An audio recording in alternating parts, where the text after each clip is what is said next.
impartes de mí tu Santo Espíritu, el precioso Espíritu Santo. Revelación de su palabra. Revelación de su palabra.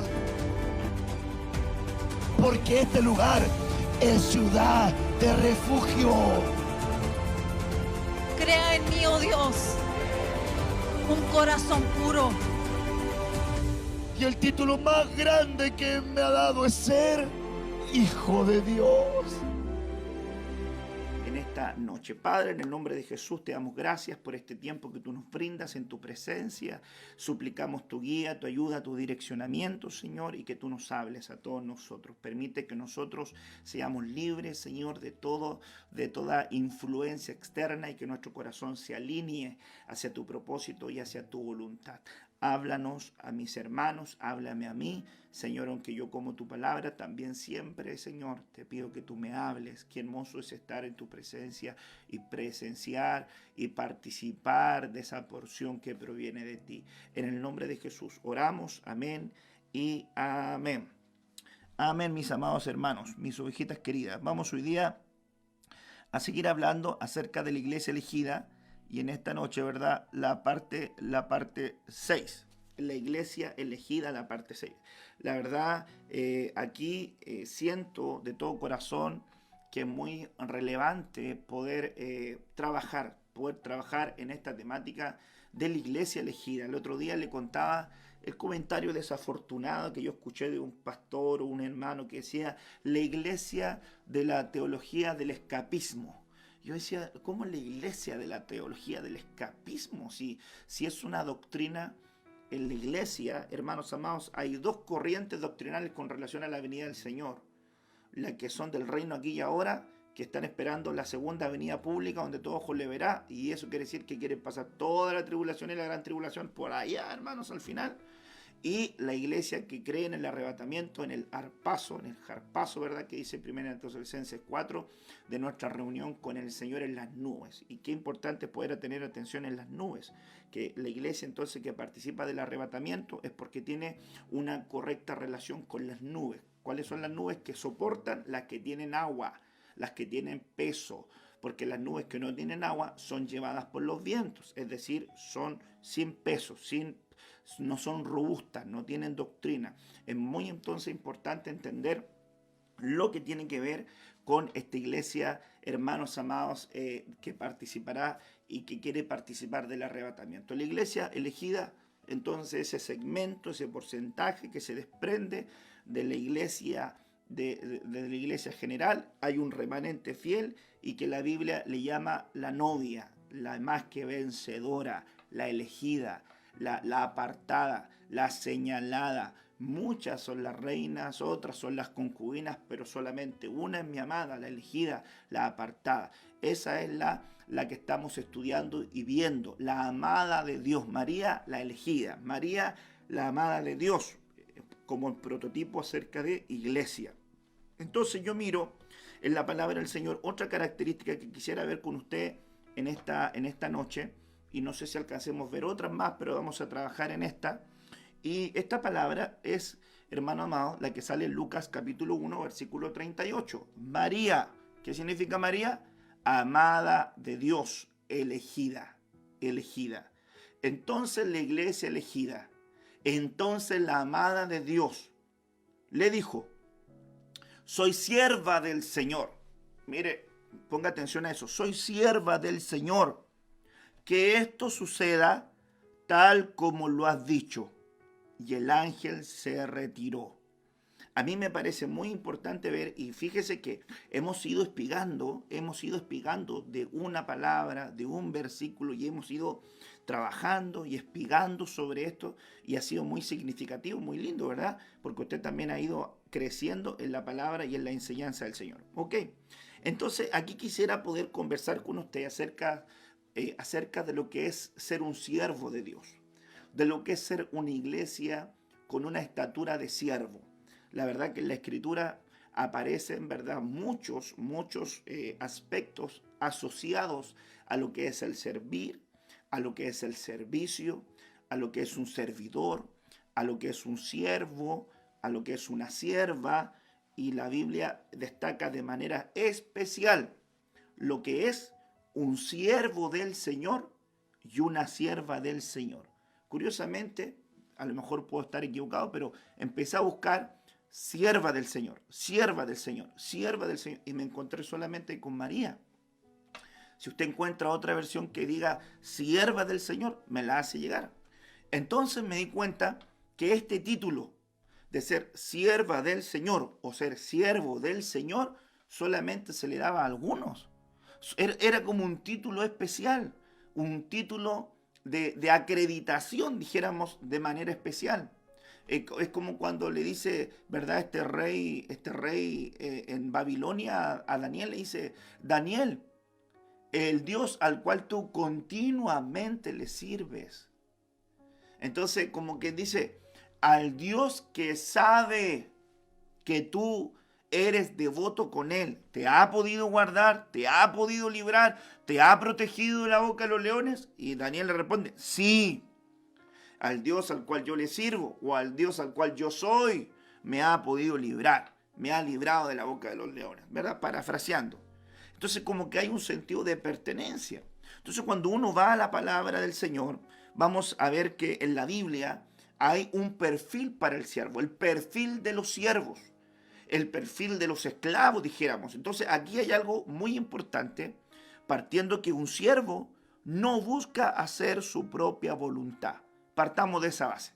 Sino que el siervo busca hacer la voluntad de su Señor. Es por eso que a uno le llama la atención, la verdad, que llegar a vivir para agradar a otro es un ejercicio de un amor sacrificial. ¿Qué amor más sacrificial que el amor de Cristo? ¿Qué el amor más sacrificial que el amor del Padre? Amó tanto que dio lo que más amaba. Amó tanto que dio lo que más amaba, a su único hijo, el unigénito y el primogénito. Y lo dio por amor.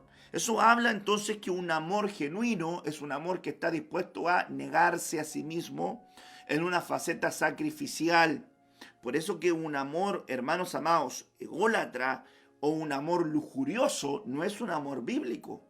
Porque el amor lujurioso o el amor ególatra o el amor egoísta es un amor enfocado en uno mismo, en la satisfacción y el logro de los propios intereses, no en el anhelo de poder entregar, compartir y rendirnos para agradar a otro. Es por eso que, entre paréntesis, muchos matrimonios fracasan, porque se casan para que los agraden, no se casan para agradar. Y la Biblia dice que el soltero tiene cuidado de agradar a su señor, pero el casado tendrá cuidado de agradar a su esposa.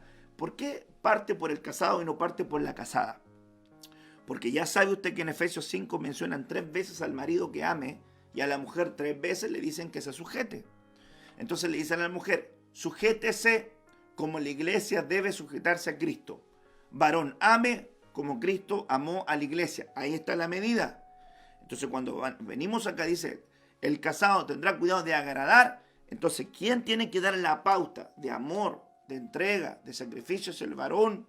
Por consiguiente, la esposa, la amada, la compañera, responde a ese amor. Bíblicamente, eso fue lo que ocurrió. Nosotros le amamos a Él porque Él nos amó primero. Entonces, cuando uno entiende esos principios, cambia un poco el escenario. Porque a mucha gente dice, es que solamente estoy esperando que me den. Pero ¿cuándo das tú? ¿Cuándo es el proceso del amor sacrificial? Donde tú te entregas con todo para poder agradar. Bueno, entonces el siervo, la sierva, primero, ¿verdad?, recibe del Espíritu. Por eso es que el domingo estábamos hablando en la mañana que la iglesia elegida da a luz del Espíritu. Y en el postrer tiempo derramaré de mi Espíritu sobre toda carne. Y mis siervos y mis siervas.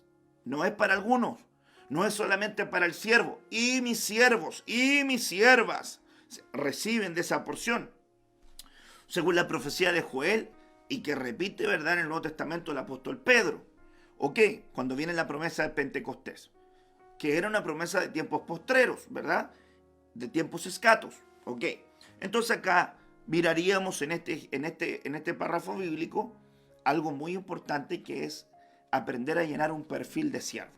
Entonces ya le dije que ser sierva del Señor, encontré un verso.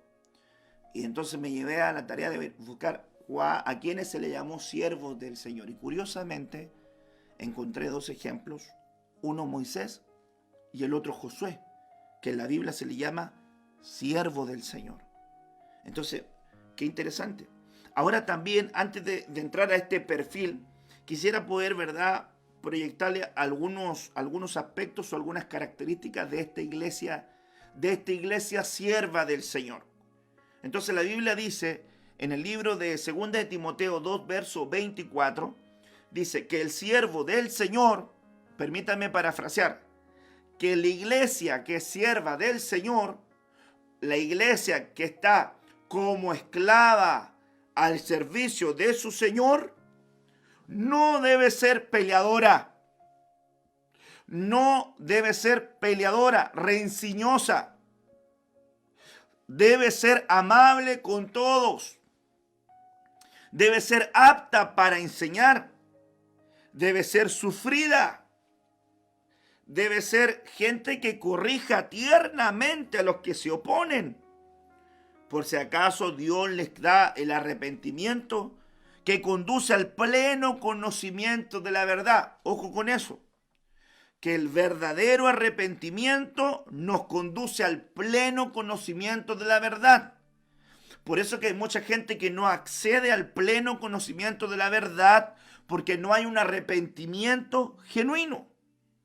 Y volviéndose en sí, escapen del lazo del diablo, habiendo estado cautivos de él para su voluntad. ¿Se fija? Esclavos del diablo, esclavos para la voluntad del diablo. Y siervos o esclavos para la voluntad del Señor, del Curios. Entonces ahí entramos a la dimensión de que el Señor le decía a sus discípulos. ¿Se recuerdan cuando le enseñé acerca del lavado de los pies? Y ustedes dicen, yo soy maestro. Está bien que ustedes lo digan, pero también soy Señor. Y luego cambia el orden. Y si soy vuestro Señor y Maestro, si soy su Curios y si soy su Rabí, y les doy este ejemplo, entonces ustedes también deben hacerlo. Cuando estábamos hablando acerca del lavado de pies. Entonces dice, hay muchos que tienen Rabí, que vienen a aprender de Cristo, pero no lo tienen como Curios, no lo tienen como Señor. Judas lo tuvo como Rabí, no lo tuvo como Señor. Es por eso que él, ante una propuesta económica, lo vendió. Es que eso es lo que estábamos hablando el domingo. Imagínense lo que es, hermanos amados, entregar principios valóricos, espirituales, por una oferta apetitosa económica. Judas recibió plata y él dijo, perfecto, le entrego al Señor por plata. Y fíjese que lo que le estaban comprando, la entrega al Señor, no le habían dicho lo que iba a hacer con él, solamente eran promesas. No le vamos a hacer nada, solamente vamos a interrogarlo, solamente vamos a conversar con él. ¿Dónde está? Y luego Judas ya no pudo volver atrás, y aunque se arrepintió cuando estaba viendo lo que estaban haciendo, el precio, el pago de su iniquidad, dice la Biblia, el pago de su iniquidad, porque es un acto de iniquidad apoyar, hermanos amados, actos inmorales, actos que abomina a Dios. Entonces el pago de la iniquidad de Judas no le compensó al ver entregado. Y dice la Biblia que con esa plata él compró un campo a Celdama y murió en ese campo, porque luego vio todo lo que había acontecido. Entonces yo miro, hermanos amados, que Judas no fue alguien que reconociera al Señor como Señor, sino que lo reconoció como como Rabí solamente. De los discípulos, 11 le decían Señor, solamente uno le decía Rabí. Y viene el Señor en el Nuevo Testamento y les dice esta declaración: ¿por qué me llamáis Señor, Señor, y no hacéis lo que yo os mando? Es que hay mucha gente que le dice Señor y es completamente desobediente a la voz del Señor. Hay gente que le dice Señor acá, ayúdame aquí, ayúdame acá, pero no obedecen lo que Dios les dice. No obedecen lo que está en la palabra, no obedecen el consejo de la palabra, pero le dicen Señor. Pero por definición, el siervo busca hacer la voluntad de su Señor. Entonces Jesús le dice, ¿por qué me llamas Señor y no haces lo que yo te mando? En otras palabras, le estaba confrontando con un título en sus labios. Esto es lo que el Señor confronta por el profeta Isaías. Este pueblo de labios me honra, pero su corazón está lejos de mí. Qué cosa curiosa esta. Qué cosa curiosa solamente es tener el lenguaje del reino en la boca, pero no en el corazón. Es que hay una gente que habla bonito, pero no se le mira cambios reales. Es por eso que evangelio es cambio. Evangelio es nueva naturaleza. Evangelio, hermanos, es una transformación. Y aunque hay cosas que tú puedes hacer que te van a ayudar a mejorar, no te van a ayudar a transformarte. El evangelio transforma. Hay cosas que te mejoran, pero el evangelio te transforma. Entonces, es muy importante ver esa diferencia. Ok, dicho sea eso, entonces miremos. Y quizás vamos a invertir aquí un tiempito no menor. Deuteronomio 34, verso 5. Deuteronomio 34, verso 5. Dice la escritura, y allí murió Moisés, siervo del Señor. Miren lo que estamos viendo ahora. ¿Quién murió? Moisés. ¿Quién era Moisés? Siervo del Señor. En la tierra de Moab. Y dice la escritura, ¿cómo murió? Murió conforme a la palabra del Señor. Ay, hermanos, y cuando yo leo esto, uno llega a tiritar. ¿Por qué? Porque Moisés fue un hombre fiel en toda la casa del Señor. Y la Biblia dice que Dios lo tenía en alta estima. No hubo nadie como Moisés que caminara delante de Dios y le viera cara a cara, dice la Biblia. Y hermanos amados, su siervo Moisés lo catalogan, hermanos, de un perfil extraordinario. Bueno, vimos una serie de enseñanzas acerca del consagrado Moisés, ¿verdad? Pero lo que yo quiero aquí destacar, el título que se le da, siervo del Señor, porque la iglesia elegida, la iglesia amada, es una iglesia que se reconoce como sierva de Dios. Es una iglesia que está dispuesta a agradar a su Señor. Es una iglesia que está dispuesta a no vivir para sí, para sus intereses, sino que está dispuesta a vivir. Mire, antes de poder trasladarle este mensaje ahí que estoy calentando para soltárselo en un momento, recuerde que el apóstol Pablo dice, aunque yo soy libre, me he hecho esclavo de todos para poder agradar a mi Señor. Entonces, qué tremendo es poder ver que gente libre se hace esclava por amor a Dios. Hermanos amados, yo no quiero ofender a nadie con lo que le voy a decir, pero yo no soy pastor porque no tuviera nada más que hacer. No quiero ofender a nadie con lo que estoy diciendo, pero para mí el evangelio no fue una búsqueda de algún interés humano. No soy siervo del Señor por algún interés humano. No. Soy siervo del Señor por amor a Él. Él salió a mi encuentro, salió a mi vida, me confrontó, me llamó, me cercó, me arrinconó hasta que ya no pude ser más nada y le dije, amén, heme aquí. Y de ahí hemos caminado juntos en la faceta de siervo. Porque en la faceta, ¿verdad? Como hermano, como oveja, como todo, toda la vida. Pero en la faceta de siervo. Entonces, cuando yo miro esto, Pablo dice, yo soy libre de todos. Es decir, yo no debería pasar rabia, yo no debería estar preocupándome de lo que tú piensas, lo que tú dices, cómo tú vives, aquí y allá. Mientras yo agrade a Dios, yo me cuido para Él. Pero, por amor a Dios, aunque soy libre, me he hecho esclavo. Es decir, se hizo siervo del Señor. Entonces aquí yo miro, en este ejemplo, hermanos amados, que dice Deuteronomio 34, verso 5, murió allí Moisés, siervo del Señor. Ojo, título que lo dignifica. ¿Tú eres un siervo de Dios? ¿Tú eres una sierva de Dios? No te estoy dando ese título en la función de un ministerio doma o primario o porque tengas algún cargo relevante. No. Todos somos llamados a ser siervos y siervas del Señor. Todo aquel que busca hacer la voluntad de su Señor, entonces es siervo de Él. Se obliga en un amor sacrificial a hacer la voluntad de su Señor. No para sí mismo, sino para su Señor. Entonces aquí, la sierva del Señor, que se haga conmigo conforme a tu palabra, dice otra versión. Aquí dice, que suceda conmigo como tú lo has dicho. En la enseñanza de la disposición de un consagrado, le compartí este versículo en otra versión. Haz conmigo conforme a tu palabra. Y ahora tomo esto de Lucas 1:38 y lo llevo a Deuteronomio 34, verso 5, donde dice, y murió conforme a la palabra. Ay, aquí, hermano, le voy a hacer una tremenda pausa. Entonces la pregunta sería, ¿y cómo la palabra nos manda a morir? ¿De qué forma la palabra nos manda a morir?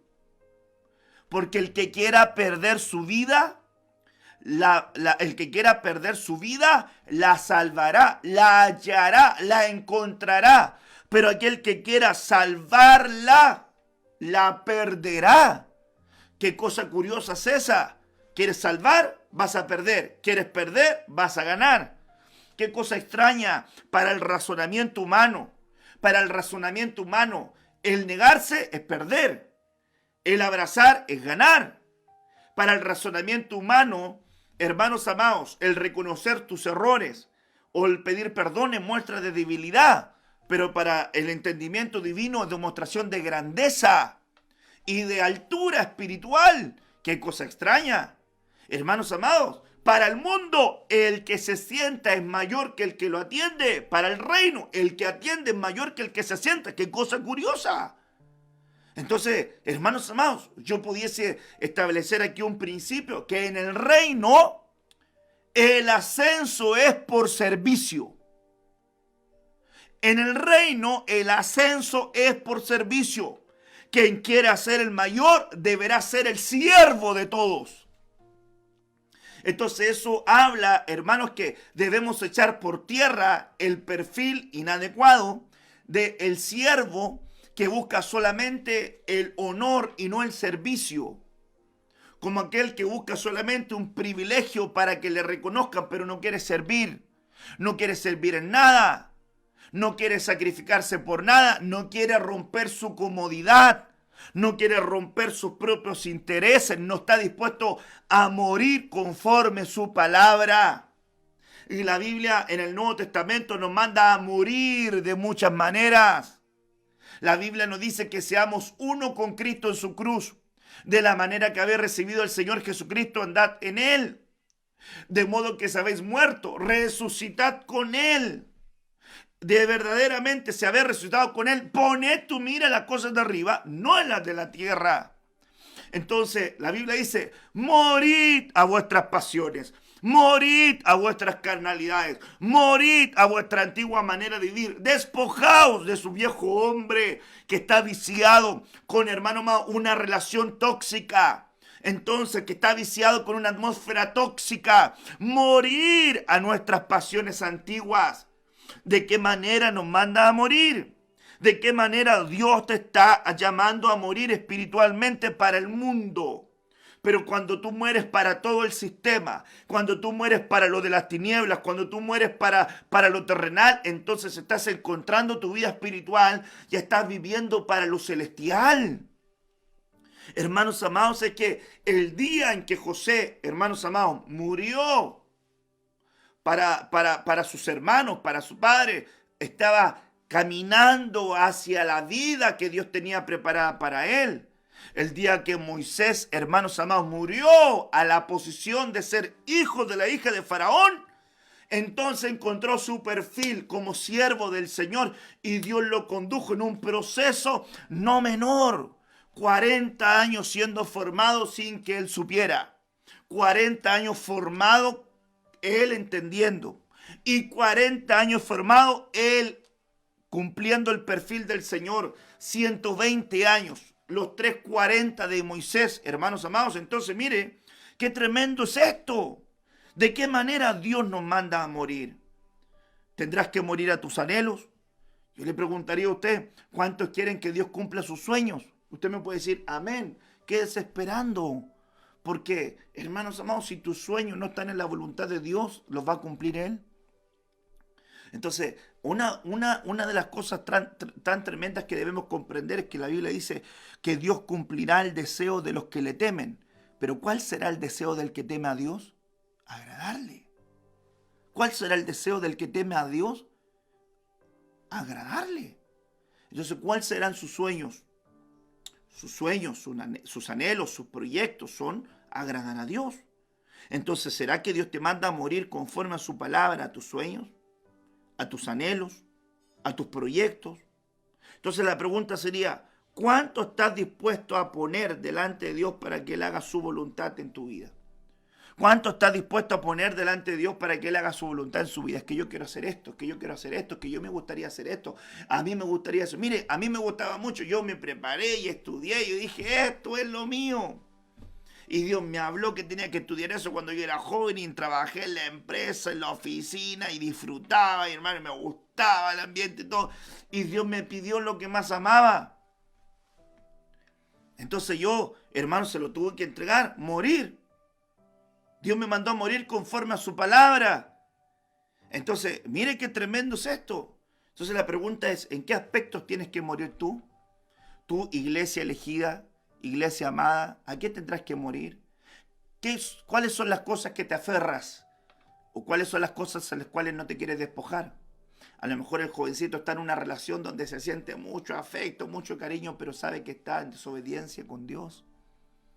Y tendrá que tomar resoluciones. Y tendrá que tomar decisiones que agraden a Dios.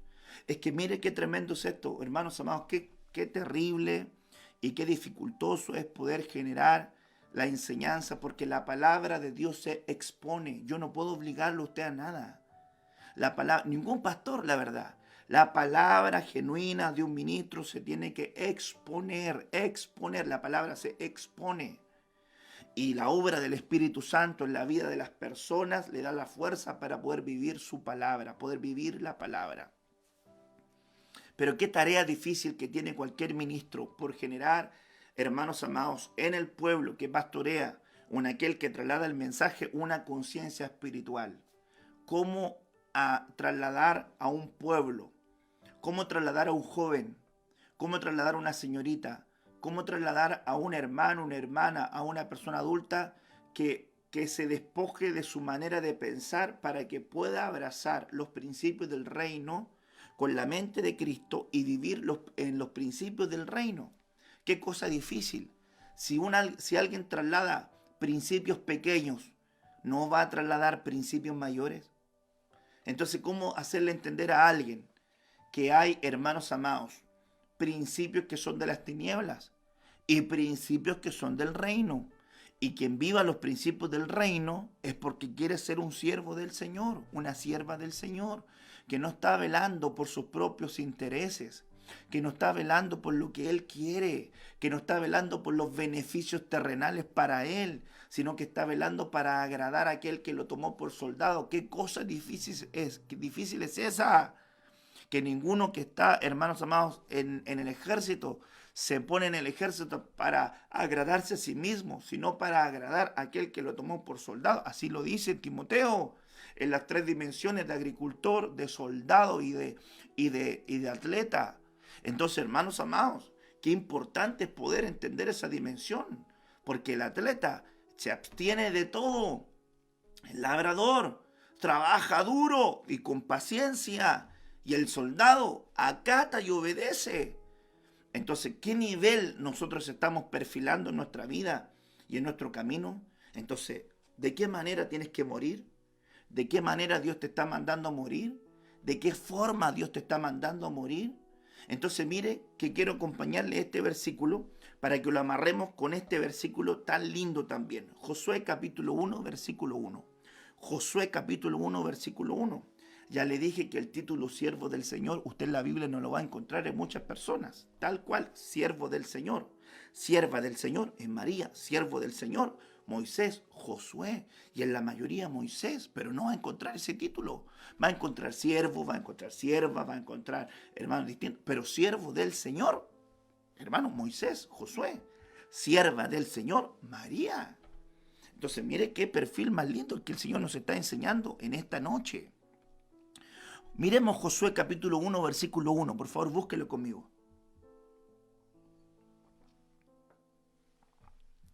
Dice, y sucedió después de la muerte de Moisés. ¿Cómo murió Moisés? Moisés murió, pastor, conforme a la palabra. Entonces, ¿cómo Dios nos manda a morir? Conforme a su palabra. ¿De qué cosas tenemos que morir? Ay, hermanos, de un montón a la carnalidad, a nuestros anhelos carnales, personales, ideas, pensamientos, ideologías, filosofía, hermanos amados, humanismo terrenal, carnal, sabiduría humana, hermanos, cultura, genética, hermanos amados, influencia espiritual, ideas erróneas. Hay un montón de cosas sobre las cuales Dios nos manda a morir para que podamos hallar la vida que Él nos quiere otorgar. Pero cuando alguien muere, como Moisés, como siervo del Señor, como sierva del Señor, conforme a su palabra, el siervo le dice, haz conmigo conforme a tu palabra. Moisés murió conforme a la palabra. Entonces la iglesia amada, hermanos amados, tendrá que morir conforme a su palabra. Tendrá que ser una iglesia no peleadora, no rencillosa, hermanos amados. Una iglesia sufrida, es que la iglesia no quiere sufrir, tiene una faceta muy romántica, pareciera ser que Dios es bueno cuando le contesta todas las cosas, cuando le da vida, le da salud, cuando le da trabajo, cuando le cuida a los hijos, cuando le provee, hermanos, una buena casa, un buen auto, una buena ropa, vacaciones pagadas, bonos constantes, aumento de sueldo, le concede todos sus deseos con creces. Pareciera ser que ahí Dios es bueno. Peligro el día en que Dios le diga no, el día en que Dios no le responda lo que Él quiere. Hasta ahí nomás llegó la bondad de Dios. Hasta ahí nomás Dios fue bueno. Cuando la iglesia, hermanos, es necesario que a través de muchas tribulaciones entre en su gloria. Y la Biblia dice que mientras estemos acá, estamos entregados a la muerte día a día. Entonces, sucedió después, Josué 1, verso 1, de la muerte de Moisés, siervo del Señor. Ojo con ese título, eso es lo que estamos viendo. La iglesia elegida, amada, en la faceta de sierva del Señor. Que el Señor habló a Josué, hijo de Nun, ayudante de Moisés, diciendo, hermanos amados, mire qué interesante es esto. Sucede que cuando Moisés muere como siervo del Señor, el Señor habla a una generación que sigue. Ese es el principio de este punto. Entonces la pregunta, hermanos amados, aquí de cajón es, ¿estás dispuesto a morir para que pueda Dios conectarse con tu legado con otra generación? Ahí sería que la iglesia de Cristo, hermanos amados, tiene que crecer, tiene que desarrollarse, tiene que avanzar. La iglesia de Cristo no puede morir contigo, no puede morir conmigo. No, y si el pastor muere hasta ahí nomás y la iglesia. No, tiene que haber un legado generacional. No, y que si muere el apóstol tanto, hasta ahí nomás llegó la obra. No, tiene que haber un legado generacional. Es muy importante entonces entender este aspecto. Que entonces también los padres tienen que trasladar una herencia espiritual a sus hijos. Eso es lo que me preocupa, que hay padres que no han sido capaces de trasladar una herencia espiritual a sus hijos. Es que hay padres que no se dieron cuenta que su negligencia les costó muy caro, que su frialdad, que su carnalidad, que su desidia, que su falta de interés, que su falta de oración, que su falta de preocupación de las cosas de Dios, les pasó la factura y no fueron capaces de trasladar una herencia espiritual. Y la herencia espiritual que se imparte no es solamente llevar a un hijo al templo, sino tener una vida consagrada que traiga influencia, que traiga impartición. No hay nada más poderoso para la vida de un cristiano que el testimonio, porque eso imparte. Una cosa es que yo le diga a mi hija que ore y otra cosa es que ella me vea orando. Otra cosa es que yo le diga a mi hija perdona y otra cosa es que ella me vea perdonando. Otra cosa es que yo le diga a ella no robes y otra cosa es que ella me vea a mí in situ no robando. Una cosa es que le diga a ella no mientas y nunca me vea mentir. Es el poder del testimonio. Es el poder de la solvencia lo que estamos construyendo en nuestros hijos y en nuestras generaciones. Cuando hay padres mentores, tanto biológicos como espirituales, que mueren, entonces, ¿mueren cómo? Mueren conforme a la palabra, sino que viven para morir conforme a la palabra. Entonces, cuando hay padres mentores biológicos o espirituales, dice la palabra del Señor que Dios le habla entonces a esa generación que aprendió de esos maestros, de esos mentores. Josué estaba a los pies de Moisés, de su maestro justicia, aprendiendo. Dice la Biblia, Josué, siervo de Moisés, siervo del Señor, siervo de Moisés, se preocupó de servir al Señor y se preocupó de servir también al hombre de Dios, en este caso Moisés, en este caso su maestro de justicia, en este caso su padre espiritual. Hermanos amados, y con esto no estoy haciendo ningún tipo de pensamiento, le estoy trasladando la palabra. Era un hombre que él estaba cultivando en el corazón de él lo que le estaba impartiendo su maestro, su mentor.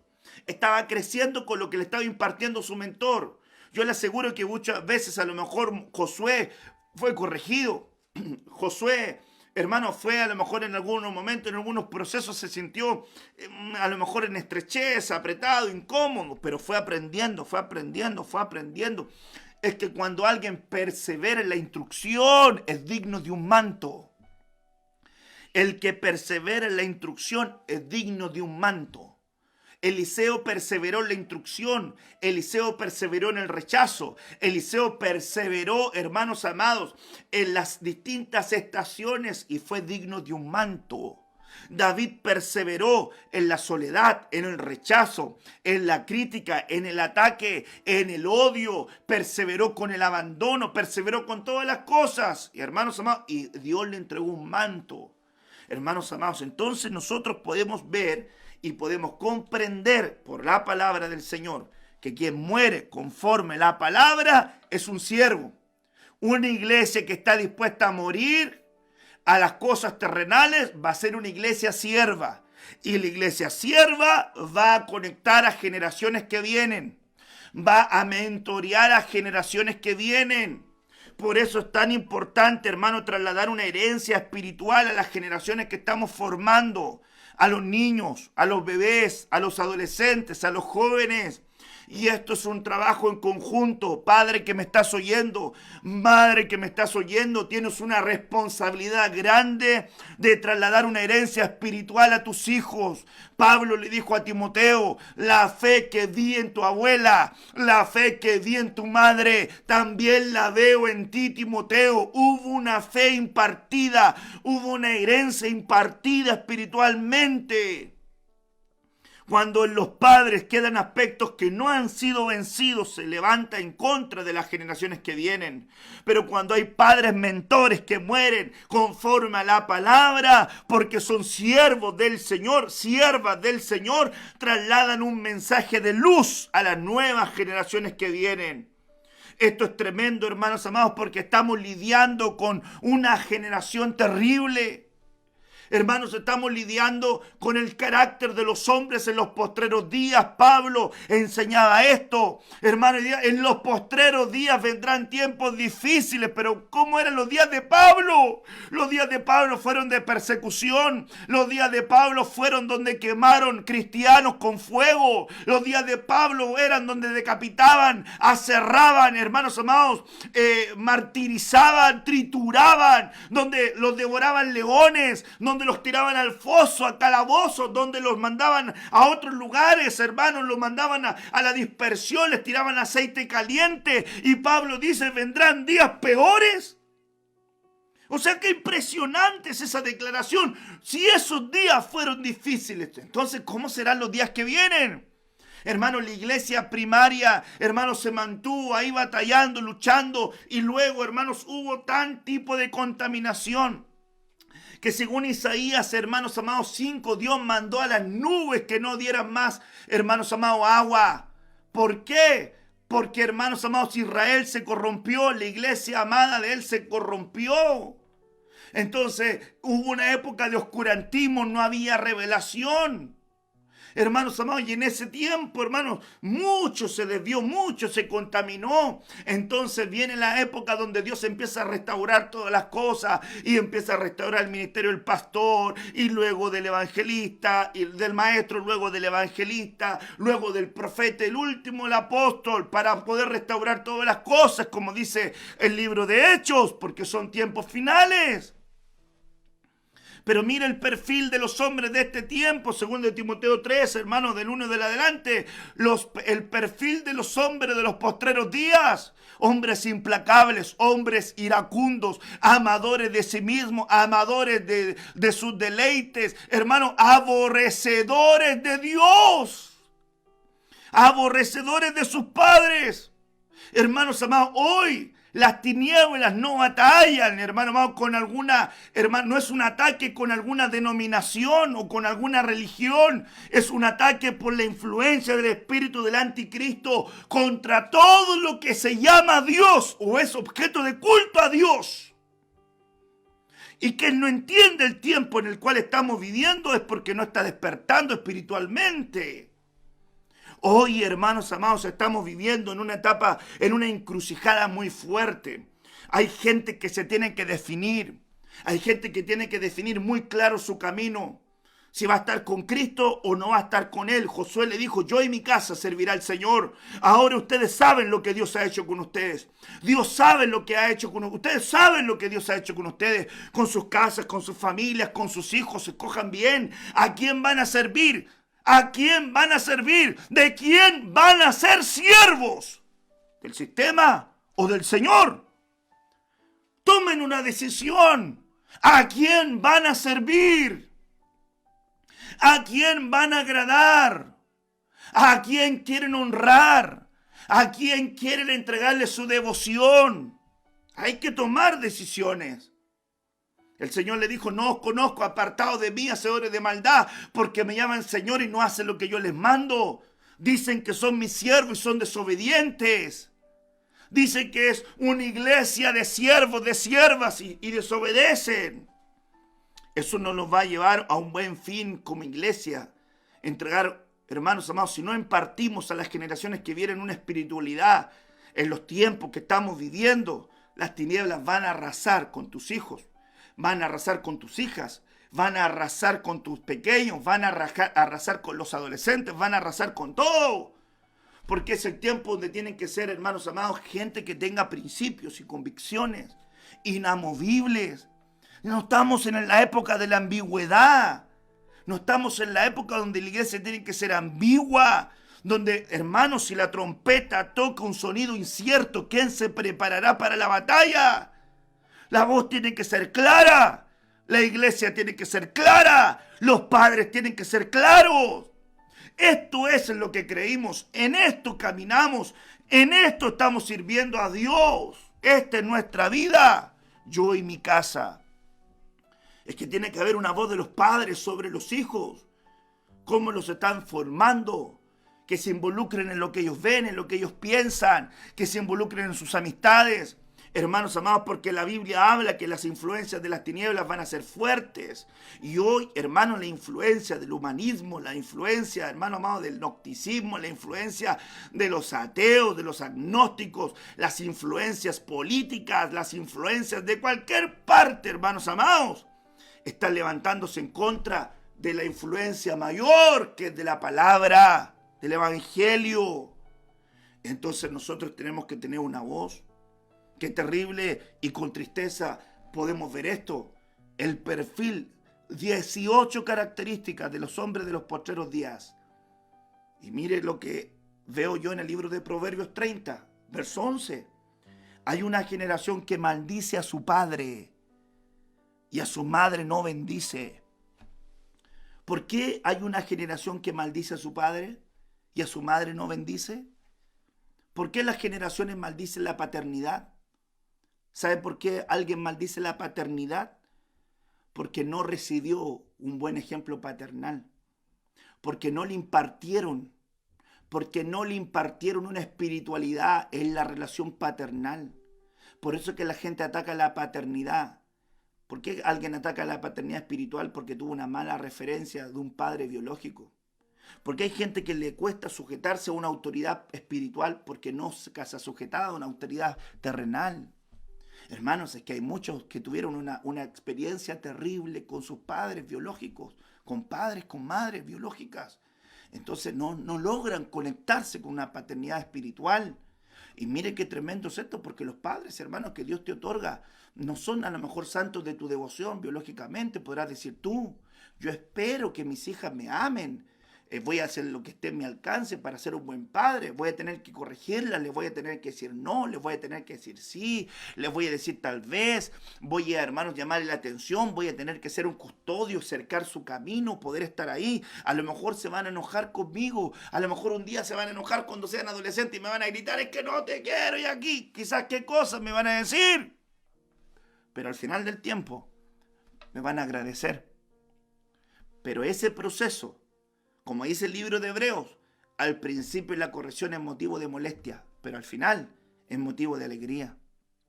Entonces, qué importante es trasladar una herencia espiritual a nuestros hijos. Qué triste es cuando uno ve hijos que maldicen a sus padres. Que a mí me ha tocado ver con tristeza esos hijos que siempre valoran a los padres de otros más que a los suyos. Puede que tus padres no sean los mejores. Puede que tus padres muchas veces tú sientas que no te entienden. Puede que tus padres no sean del nivel profesional que a ti te gustaría. A lo mejor para tu criterio natural tú encuentras que tus padres son unos ignorantes y por eso que hay muchas cosas que no entienden. Pero cual sea la condición de la realidad de los padres que tú tienes, recuerda no maldecir, sino bendecir. Bendice a tu padre, bendice a tu madre. No los maldigas. No seas parte de esa generación que en su boca tiene una maldición. Dios se va a encargar de las cosas que hicieron bien, de las cosas que hicieron mal. Pero lo que respecta a tu vida, Dios te mandó a ser alguien que bendice. Dios te mandó a ser alguien que bendice, que proclama bendición. De una misma boca no proviene agua dulce y amarga. Como dice la Biblia en Santiago, hermanos míos, esto no debe ser así. De una misma boca no pueden salir maldiciones y bendiciones. Entonces, mire que hay una generación que maldice a su padre y a su madre no bendice. En otras palabras, ¿cómo bendecir al padre si no parte primero dando bendición a la madre? Entonces aquí yo miraría también algo interesante. La relación con el padre y la relación con la madre es importante. Es importante. Usted sabe como hijo lo que ha visto en sus padres.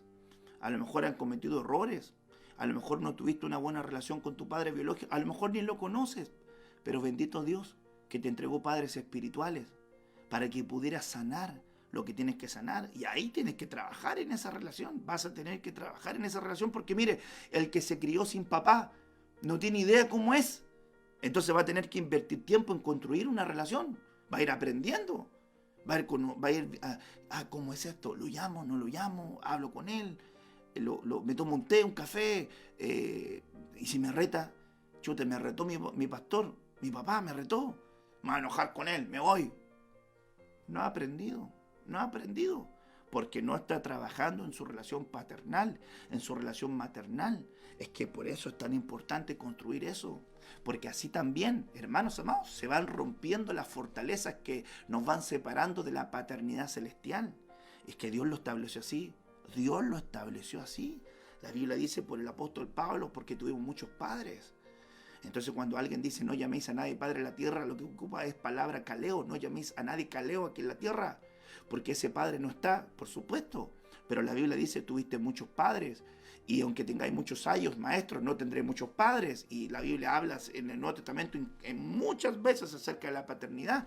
Entonces, hermano, a quien ataca la paternidad es porque no lee la Biblia. Proverbios 30, verso 12. Hay una generación limpia en su propia opinión, si bien no se ha limpiado de su inmundicia. Hermanos, es que hay generación que no se limpia de sus errores y es sabia en su propia opinión. Es que hay una generación que no le importa lo malo que ha hecho, pero juzga al otro. Tiene tejado de vidrio y anda apuntando a los demás. Es que así de repente hay una generación, hermano, que solamente señala y apunta y juzga y critica y denuncia, hermano, y ataca y no se da cuenta de las cosas malas que ha hecho. Es sabia en su propia opinión. Cuidado con ser una generación sabia en su propia opinión. Porque, hermanos amados, aquel que se aconseja a sí mismo, mire la Biblia, Proverbios 18, versículo 1.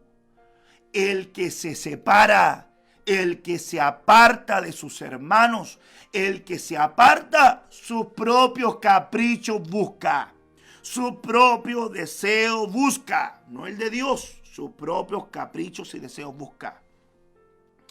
Verso 13, hay una generación cuyos ojos son altivos, cuyos párpados están elevados en alto. Hay una generación tan arrogante que con tu mirada te están abofeteando, te están golpeando, con su mirada te están condenando.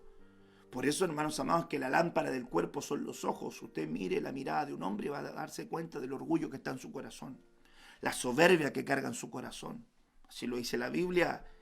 Hay generación cuyos dientes son espadas y sus muelas son cuchillos para devorar a los pobres de la tierra y a los menesterosos entre los hombres. Hay una generación completamente corrupta que no tiene piedad del necesitado, del desvalido, no tiene misericordia de aquel que está pasándolo mal. Y hermanos amados, eso es una realidad que la iglesia de Cristo tiene también que aportar. Y por eso nos esforzamos por poder ayudar, primero, como dice su palabra, a los de la fe, pero también hacer misericordia cuando se puede, cuando las condiciones se dan. Es por eso, hermanos, que la tarea de la iglesia, bendito sea el Señor, es una tarea tan grande. Luz de la tierra, sal de la tierra. Pero mire, cuando esa iglesia no descubre que es sal para preservar, se transforma en una iglesia estática, que tiene su mirada. Mire, cuando usted mire para atrás y mira a Sodoma, esa sal se estancó. Esa sal se petrificó. Esa sal se volvió insulsa, como le pasó a la esposa de Lot. Y Jesús dice, acordaos de la esposa de Lot. ¿Por qué lo dice Jesús? Porque es la figura de la iglesia que está mirando, que no quiere escapar del juicio, sino que quiere seguir en Sodoma.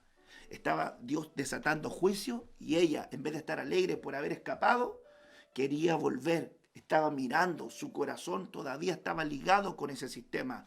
Hermano, es que tiene que salir, hermano, físicamente, pero también tiene que salir espiritualmente, en su mente, en su corazón. Amarás al Señor tu Dios con toda tu mente, con todas tus fuerzas, con toda tu voluntad, con toda tu alma. Es que algunos dicen que aman a Dios, hermanos amados, y no le aman, porque lo dejan fuera de sus pensamientos. Mira, es que yo pienso así, Dios. Yo pienso así, pastor. Yo pienso así, fulanito de tal. Este es mi pensamiento. Bueno, pero ¿no eres hijo de Dios? Y no eres hijo de Dios. Entonces, ¿cómo piensa un hijo de Dios? Como el reino dice que piensa. No, es que esta es mi voluntad. Yo tengo libre albedrío. Yo voy donde quiero. ¿Y así dice la Biblia? ¿No dice la Biblia que antes, cuando tú eras joven y no entendías, ibas donde querías, pero cuando maduraras otro te va a ceñir y no ibas a ir donde tú querías ir, sino que ese Señor te iba a enviar donde tú debías ir? ¿No dice eso la Biblia o me equivoqué de Biblia? Así dice la Biblia. Así dice la Biblia.